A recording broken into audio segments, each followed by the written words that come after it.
Grabe talaga nangyayari ngayon sa abot kamay na pangarap na kung saan nga unang-unang pinakita dito is may isang babae na nakita dito nga sa ilog. Yes guys, nakita ito ng mga nagkakalakal o nung nagbabasura, no, na nagulat nga sila at actually natuwa nga sila. Sabi nila, uy, buti na lang at merong malaking basura dito at mukhang meron tayong malaking kita ngayon. Ngunit sa pagbukas nila, pag open nila ng basura o yung carpet is nagulat sila. Yes guys, nakita kasi nila na merong isang babae at nung nabuksan nila ito, nagtawag talaga sila agad ng mga kasama nila at sinabi na, uy, tulungan niyo kami, merong tao dito, merong babae. At yung kinagulat pa nila is nung habang chinecheck nila ito, biglang gumalaw yung mga kamay o daliri nito babae na to. Yes guys, itong si Irene is tila buhay pa.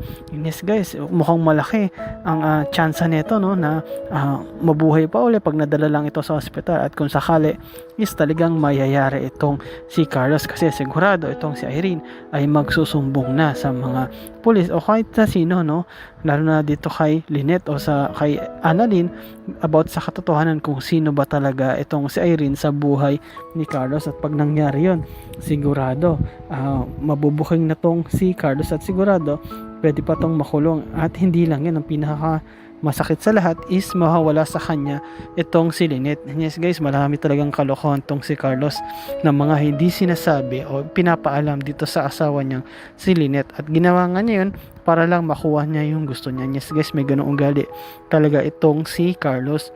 At dito naman guys, pinakita yung isang pabango.